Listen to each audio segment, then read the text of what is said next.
Shumica këtyre ndërtimeve pa leje janë, ta themi, në shtëpi individuale, janë rreth 40.000 ndërtime që janë trajtuar. A është për juve, zotni Hamzaj, pak, a veç për Shumë pak. Kosova ka rreth 350.000 ndërtime pa leje, të cilat nuk po legalizohen si pasojë e mungesës së kërkesave për legalizim.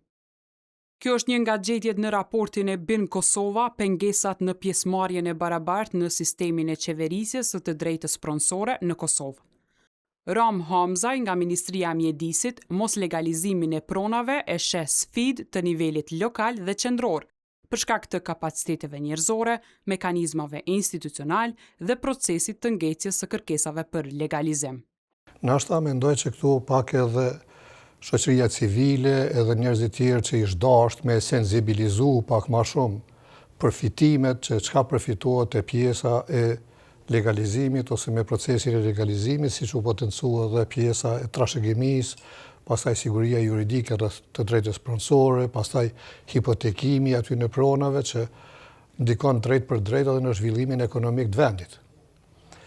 Dhe në këtë kontekst, Ministria e Mjedisit planifikim hapësinor si bartëse e procesit për trajtimin e ndërtimeve pa leje së bashku me institucione tjera, sepse këtu bajnë edhe ministri tjera, agjenci tjera, të cilat kanë obligim detyrim ligjor lidhur me implementimin e bazë ligjore të ligjit për trajtimin e ndërtimeve pa leje, ish dashur me sensibilizu dhe me ndihmu komunat në ngritjen e kapaciteteve, në themelimin e sektoreve për legalizim, dhe bashkarisht drejtoria e urbanizmit, drejtoria e pronës, drejtoria e katastrit, në bashkëpunim me ministrinë të zgjidhin problemin e trajtimit ndërtimeve pa leje.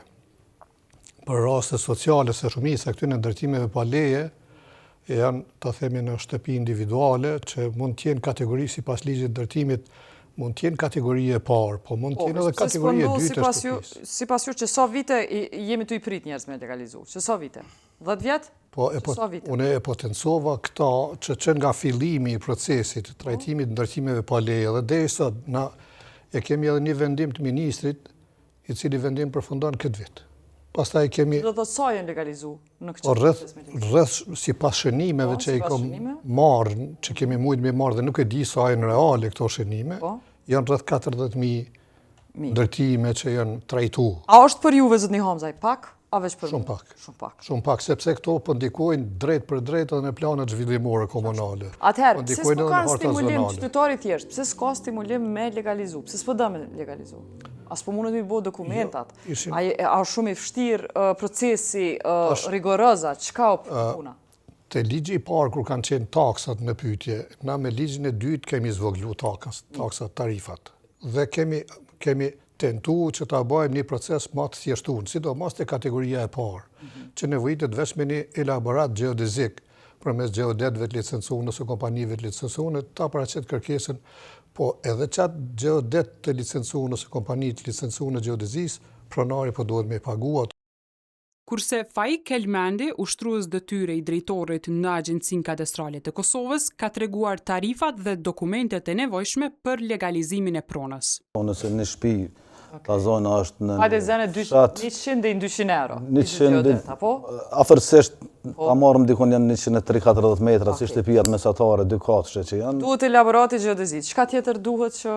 Tjetër se nuk kërkohet edhe deklarata që në nënbetim, do më thonë deklarata që e merr përgjegjësinë për ndërtimin që e ka bë.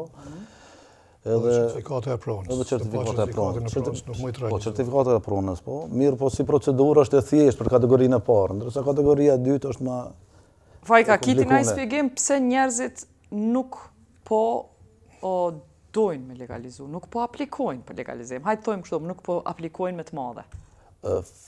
Fillimisht kur ishte ligjin në përfundim, pat një vroll të madh të aplikuesve. Dhe në momentin që u shtyllën një vetë, edhe besoj që duke pa që po jepet mundësia, do më thonë, më shty me pas kozgjatje edhe një vetë, po hezitojnë për lajnë deri. A u kryme si vjetë? A kanë shansa hala me legalizu? Po kanë. Deri? Deri në fund vitit.